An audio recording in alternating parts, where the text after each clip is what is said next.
Hello guys, welcome back to my channel. I hope every single person is doing great. As you all know, today is Thursday and the time duration is around 10 a.m. in the morning. And right now I'm creating a new session for you regarding the appointment letter.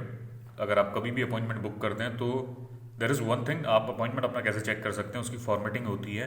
The other thing as well, अगर आप किसी से भी अपना appointment book करते हैं, अगर खुद अपॉइंटमेंट आप बुक नहीं करते या अगर आप खुद भी कर रहे हैं तो उसके प्रोसेस क्या होता है उसके बारे में बता देता हूँ. अपार्ट फ्रॉम दैट, अगर आप किसी थर्ड पार्टी या किसी और से अपना अपॉइंटमेंट बुक कराते हैं तो फिर क्या क्या चीज़ें आप उसमें मेनली चेक कर सकते हैं. So I am talking about few things regarding the process. अभी क्या करते हैं, इसमें आपको मैं अपॉइंटमेंट शो कर दूंगा. इसमें अपॉइंटमेंट आपको कैसा फॉर्मेट उसका रहता है. Apart from that, the other thing is, अगर आप जैसी अपॉइंटमेंट बुक करते हैं, जैसा कल एक कैंडिडेट ने बोला था कि अपॉइंटमेंट उसका बुक हो गया, बट थिंग इज उसके पास ईमेल नहीं आया. This happens with a lot of candidate. अब इसमें ऐसा होता है कि आपका अपॉइंटमेंट, अगर आपका पैसे कट गए आपके अकाउंट से और आपके पास ईमेल नहीं आया, और इसमें ऐसा होता है कि कैंडिडेट थोड़ा कंफ्यूजन में रहता है उसका अपॉइंटमेंट बुक हुआ नहीं हुआ. तो फिर प्रोसेस क्या है उसके बारे में एक बार बात कर लेते हैं. अदरवाइज आप कैसे चेक करेंगे अगर आपको कुछ प्रॉब्लम होती है अपॉइंटमेंट में. So we are talking about this thing. The first of all आपको क्या करना है, अब जो इंटरफेस पूरा चेंज हो गया. पहले क्या होता था, अगर पुराने इंटरफेस में आपका अपॉइंटमेंट बुक होता था तो आपको शो नहीं होता था, आपको एक ईमेल आता था. ईमेल एक खाली ऑप्शन था जिससे आप अपना क्रॉस वेरीफाई कर सकते थे. अदरवाइज पता नहीं चलता था आपका अपॉइंटमेंट बुक हुआ या नहीं हुआ. अभी जो इंटायरली डिफरेंट सिनेरियो हो गया. अभी जैसे आप अपॉइंटमेंट बुक करते हैं, अगर आपका अपॉइंटमेंट सक्सेसफुल हो जाता है, देन फर्स्ट थिंग क्या होती है आपकी, जैसे ही आप अपॉइंटमेंट बुक करते हैं, एक्टिव एप्लीकेशन के अंदर आपका अपॉइंटमेंट शो करने लगता है. अगर आप यहाँ पे देखोगे, मैनेज अपना, आपको क्लिक करना है, you have to click on manage application. आप जैसे यहाँ पे देखते हैं, so every single information is right है. अगर आप देखो अपॉइंटमेंट डिटेल, अगर आपको अपॉइंटमेंट बुक कर लिया और आपके पैसे भी कट गए तो आप क्या करो. अगर यहाँ पे मैनेज एप्लीकेशन के अंदर आपका शो हो रहा है तो फिर सबसे पहले आपको क्या करना है, रिसेंट कॉन्फर्मेशन लेटर. अगर मैं यहाँ पे क्लिक करूँगा रिसेंट कॉन्फर्मेशन लेटर, तो यहाँ पे एक ईमेल आ गया, we have resent your appointment letter to the email address you are registered with. अगर जो आपकी ईमेल आईडी है, ईमेल आईडी आप जब भी बनाते हैं या फिर रजिस्ट्रेशन आइकन से वीएफएस में अकाउंट आप जब बनाते हैं तो एक ईमेल आईडी और नंबर आपका यूज़ होता है. जो ईमेल आईडी होती है उसमें आपका कॉन्फर्मेशन चले जाता है. अब मैं यहाँ पे दिखाऊँ तो मैं अभी नया वाला भी आपको शो कर देता हूँ. बट थिंग इज, जो सबसे पहले जो यहाँ पे आया था वो है आपका दिसंबर फेब 5 को एक ईमेल आया था. देखो वहाँ से जो नया ईमेल अभी आया उसको भी आपको मैं शो करूँगा, अपॉइंटमेंट कॉन्फर्मेशन. और यहाँ पे इन लोगों ने पूरा मेंशन करके दे रखा है, डू नॉट रिप्लाई @vfsglobal.com. यहाँ से ईमेल आया टू मी XYZ जो मेरा ईमेल एड्रेस था उसमें ईमेल आई है. So every single information is right है. इन लोगों ने मेंशन कर रखा है, dear applicant please note that your appointment for the unique reference number XYZ, reference number है on 15/2/2024 at 9:20 at Fagun Towers, third floor, number 74, Ethiraj Salai Egmore, Chennai, India. So this is a location. और जो अपॉइंटमेंट टाइम है मेरा 15 तारीख को जाना है वहाँ पे 9:20 में, जो अपॉइंटमेंट ये मैंने बुक कर रखा है. Apart from that there are other thing as well. अब इन लोगों ने पूरा मेंशन बता रखा है. फॉर्मेट आपका ऐसी होगा, जो वीएफएस से आपकी ईमेल आएगी, please find enclose your appointment letter, kindly print it and bring it on your appointment day, so you will be allowed to access the centre. On your appointment day, you must bring the document required to apply for your visa. And apart from that, they have mentioned few other things. If if you require any assistance, please contact our helpline. Thank you, regards. फिर इसमें इनकी details वगैरह है और इसके साथ एक attachment आपका लगता हुआ आता है. एंड अटैचमेंट आपको ओपन करके शो कर रहा हूँ. अटैचमेंट आपको कैसा फॉर्मेट रहता है उसका. सो दिस इज द फॉर्मेट. और डेट इसमें मेंशन करिए 5 तारीख की, आपकी 5 तारीख को अपॉइंटमेंट बुक हो रखा था. एंड देन 5/2/2024, 5 तारीख को मैंने इसको अपने एंड से रिजर्व करा था और वो डेट यहाँ पे मेंशन है. And apart from that, Poland visa application centre, Chennai, appointment letter, number of applicants 1, जो आपका ग्रुप URN है, that is your reference number. और यहाँ पे जो एप्लीकेंट नेम है XYZ सिंह पोपोलस. एंड रेफरेंस नंबर यहाँ पे मेंशन है XYZ 811-7373465 और /1. Apart from that, the other thing is U123456 and appointment time is 15 to 9:20. And apart from that, जो कैटेगरी है, the category is national PhD. Problem यहीं पे होता है. अगर यहाँ पे देखो आप, जो एजेंट है जो स्कैम करते हैं, वो लोग क्या करते हैं, आपका नेशनल PhD की जगह आधे लोग इसको क्या कर देंगे, national employment, national other, national study. एक एडिटर रिक्वायर्ड होगा, यहाँ से इसको इतना हटाऊंगा और पूरा जो डिटेल है इसमें चेंज हो जाती है. That is not a big deal. अगर आप पेड अपॉइंटमेंट किससे परचेज करते हैं तो मेनली वो लोग ऐसा करते हैं और यहाँ से आपको अपॉइंटमेंट शो करते हैं. और इसको कंफर्म करने का एक ही ऑप्शन है आपका, उससे ईमेल आईडी कंफर्मेशन आप लो. और अगर आप किसी को इन पर्सन जानते हो तो अपने सामने जाके या फिर उसको ऑफिस में जाके आप चेक कर लो इस चीज़ को। अगर मैनेज एप्लीकेशन के अंदर आप जाते हैं तो वहाँ क्या कर सकते हैं, वहाँ चेक कर सकते हैं किस कैटेगरी के अंदर आपका अपॉइंटमेंट बुक हुआ है। अदरवाइज उससे बोलो कि जो उसकी रजिस्टर्ड ईमेल आईडी है उसमें एक बार रिसेंट एप्लीकेशन कॉन्फर्मेशन ईमेल आपको भेजे।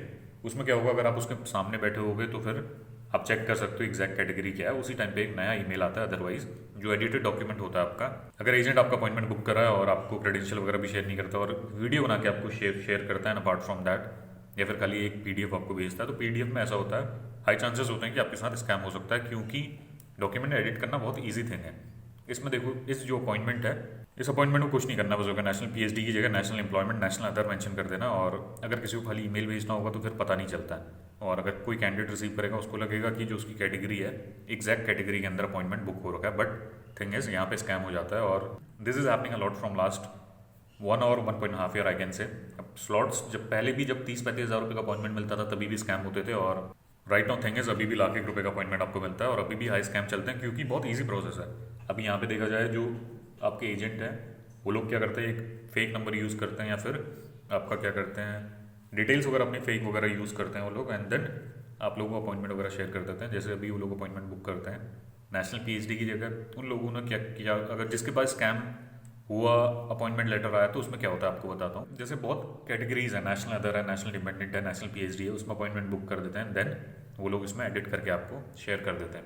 अगर ये किसी को अगर कोई स्कैमर है और वो किसी को अपॉइंटमेंट सेल आउट करता है तो उसमें उसको कुछ नहीं करना है। अभी नेशनल पीएचडी की जगह वो क्या करेगा, नेशनल एम्प्लॉयमेंट मेंशन करके किसी को भी भेज देगा, अगर किसी को आइडिया नहीं होगा तो उसके regarding. So that's how the process is working from a long time, and a lot of people are getting scammed. So that's why I say this thing every single time before booking the appointment. Check few things. अगर agent आपका in person आप नहीं जानते हैं और अगर आपके साथ स्कैम हो जाता है, आप वहाँ पे जाके पैसे नहीं ले सकते उसको, या फिर उसकी ऑफिस लोकेशन के बारे में आपको नहीं पता है, तो उससे मत कराओ। जो वर्चुअल में काम करते हैं लोग, वर्चुअल में ऐसा होता है कि उनको पकड़ पाना बहुत मुश्किल होता है, और एक बार आपका अपॉइंटमेंट में पैसे चले जाते हैं तो कितने लोगों से आप केस वगैरह करोगे। आपके पास भी टाइम नहीं है, और बहुत सारा टाइम ऐसा होता है पूरा पैसे वापस मिलना नेक्स्ट टू इम्पॉसिबल होता है। अगर एक बार स्कैम हो गया तो फिर पैसे वापस आना बहुत मुश्किल हो जाता है। तो इस सारी चीज़ों को आपको देखना पड़ता है, and then on the basis of that आप अपना अपॉइंटमेंट बुक कर सकते हैं। अदरवाइज किसी को जानते नहीं है तो उससे मत कराओ। That is the only thing you can do अगर आपको अपना पैसा बचाना है तो। अब इसके नीचे जो फॉर्मेट है आपका सेम रहता है। Your appointment has been confirm for the date and time reflecting against your name and reference number. Please be available at the following address not more than 15 minute before the appointment time. जो आपका appointment time है 9:20 का है, इससे 15 minute पहले आपको वहाँ पे प्रेजेंट होना पड़ेगा जो आपकी एम्बेसी है, जो आपका VFS सेंटर है। 9:20 है तो कम से कम 9:05 में आपको वहाँ के जो गेट होगा उसमें खड़ा रहना पड़ेगा। फिर आपके सिक्योरिटी चेक होते हैं जिसमें आपका पूरा नंबर, नेम वगैरह चेक होता है। अगर नेम होता है आपका लिस्ट के अंदर, देन आपको अंदर आने दिया जाता है। This is a location, and apart from that they have mention about the security regulation. Electronic gadgets are not allowed inside the VFS application centre. They have mention this thing. Phone क्या पता ऐसा हो सकता है जो आपका bag है उसमें बाहर ही आपको रखना पड़ेगा, एंड देन एक आपको टोकन मिलता है अगर आप कुछ भी सामान लेके अंदर जाते हैं।